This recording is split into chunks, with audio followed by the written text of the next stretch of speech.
Welcome to Downshift. My name is Matt Dixon, and this is the car that Acura named after me. This is their MDX, but this one is their Type S version, and it competes against a few things like Audi Q7s, Genesis GV80s, of course the V6 version, the Lexus TX 550 HF Sport Performance, and kind of the Mazda CX-90.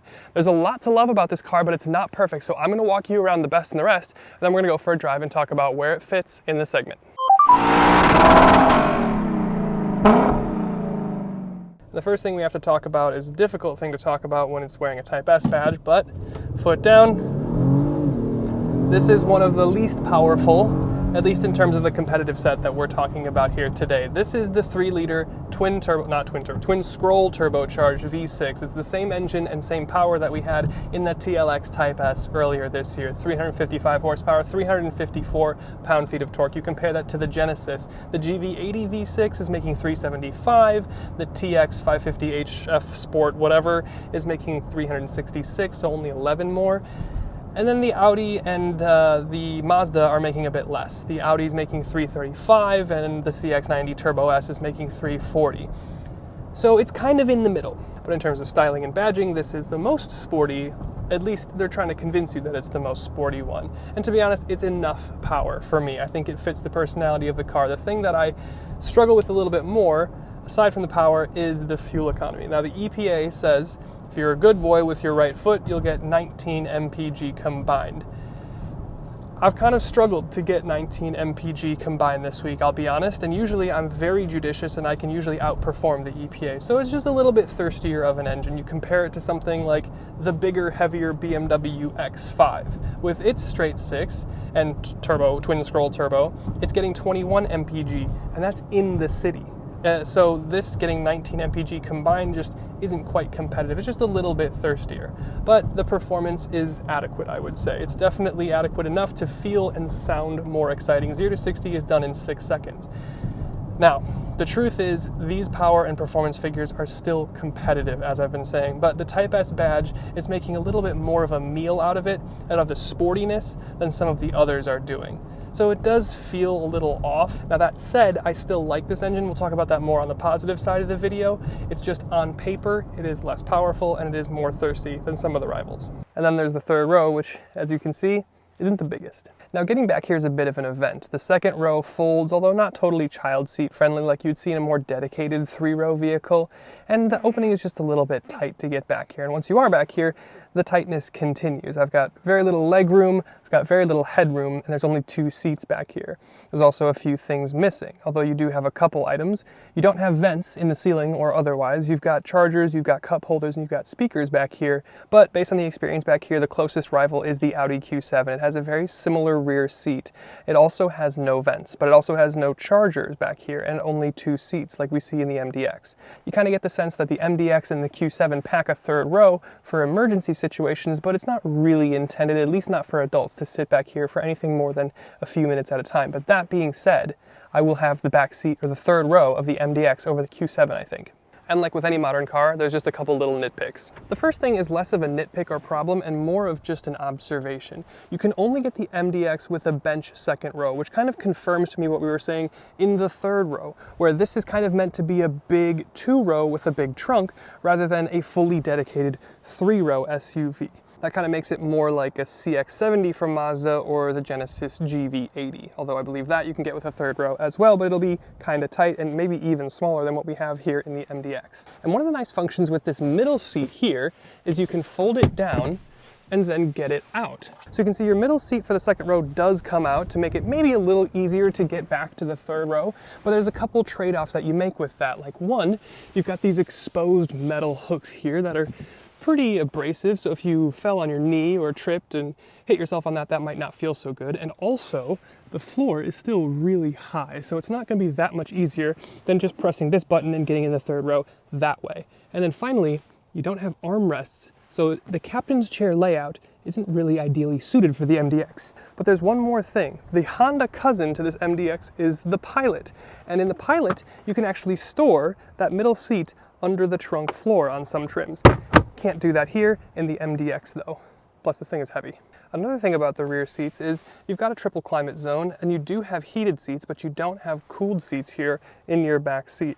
You do have cooled seats in the CX-90 from Mazda, you do have cooled back seats in the Hyundai Palisade Calligraphy, and you do have cooled back seats in the Genesis GV80. But again, we're kind of comparing this to the Audi Q7, and you can't get cooled seats in the back of the Q7, so it's pretty much on par with the Q7. When you take a look at the brakes, you can see it says Brembo.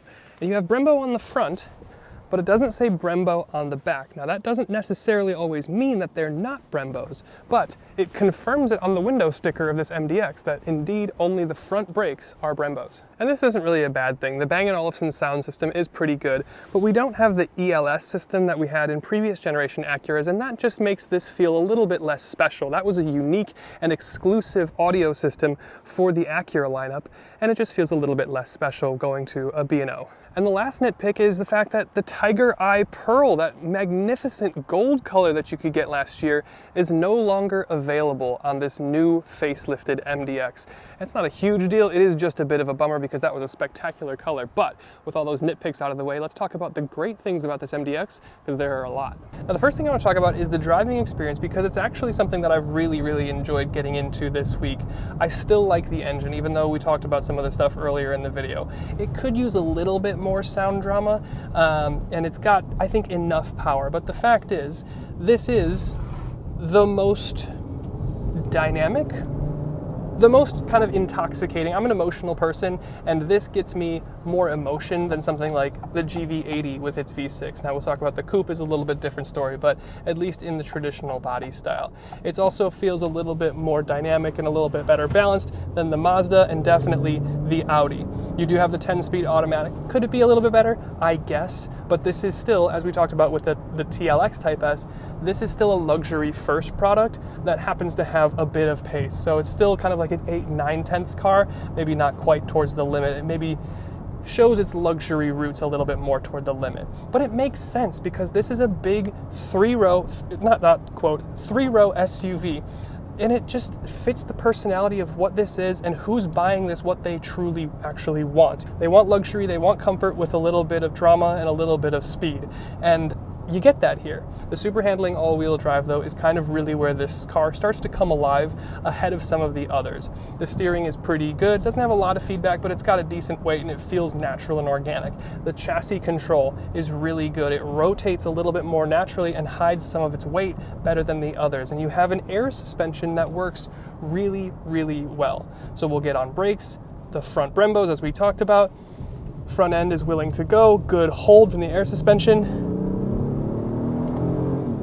And you've got a pretty decent pull out of a corner. So dynamically, it's fun to drive. And when you don't want it to be, you flip it back into comfort, and then the air suspension softens off, everything relaxes, and man, it's a good luxury SUV.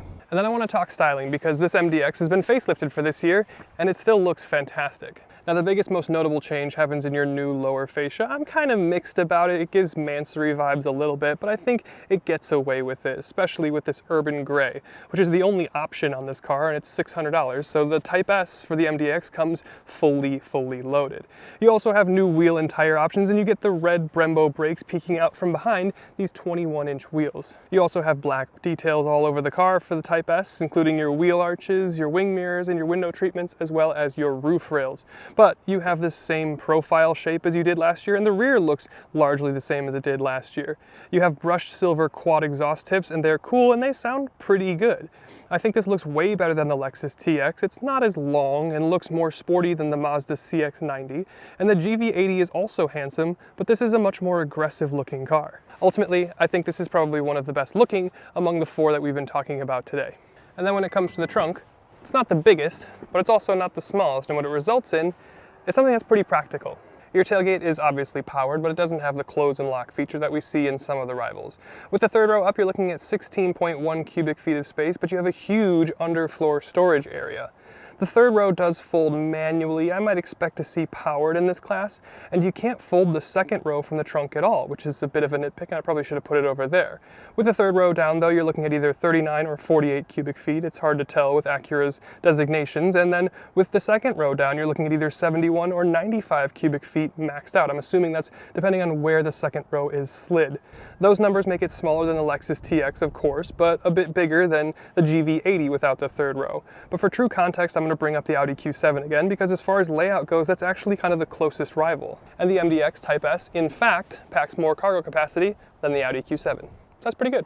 And then we'll talk about the technology, and they made a huge improvement for this year for the facelift. And it's the fact that you don't have the silly absolute proximity touchpad down here. This is a touch screen now, and it just works so much better. It's a little bit closer towards you, so it's right here at an arm's reach, and it just works really well. It frees up the center console a bit here too now, so you've got nice big water bottle holders. It'll even fit my wife's big water bottle. You've got a little pocket here, you've got a wireless charger, and it just makes the cabin feel a little bit more relaxed.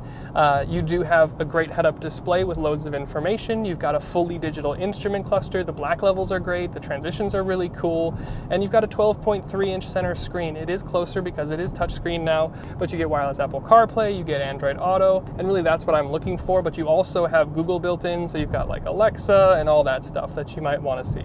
But again, you've got a wireless charger here that works pretty well. The ambient light is good, not great. Some of the names are a little bit funny, and we talked about that. You can check out our Instagram video from the TLX Type S, but they look cool. They just don't have the same dramatic flair that you would see from a Mercedes, but that's, to be honest, in its own league.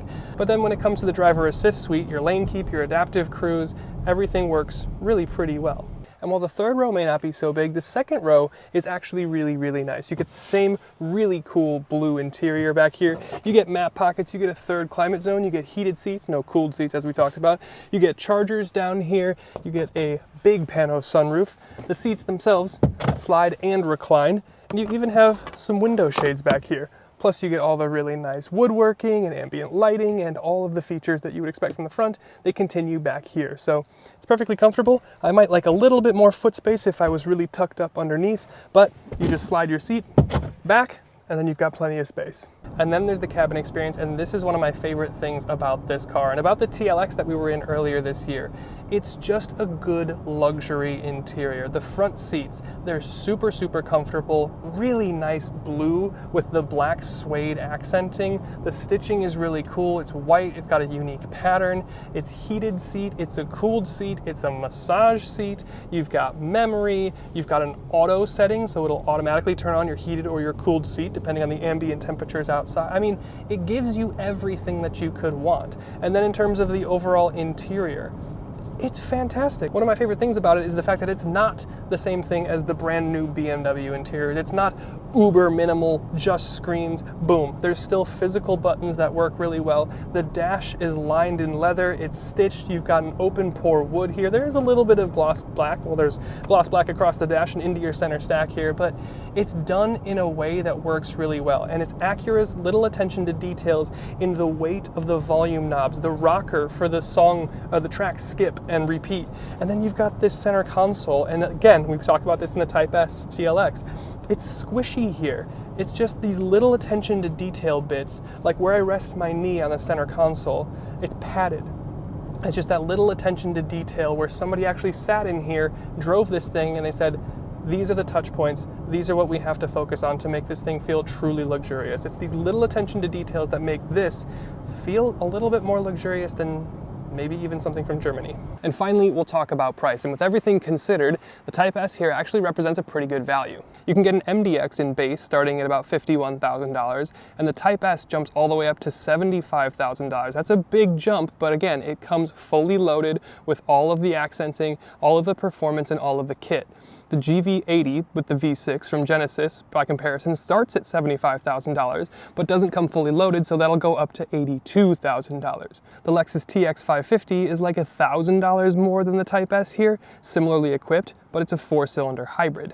But again, as we've been talking about all video, the main rival to this, the Q7 in 55 trim, that's the V6, is going to start at $65,000 and go up to $75,000 for your Prestige. So the Prestige is going to compare closest in price to this Type S, but it's going to bring you a little bit less power and not as much of these fun details and look as cool as the Type S here.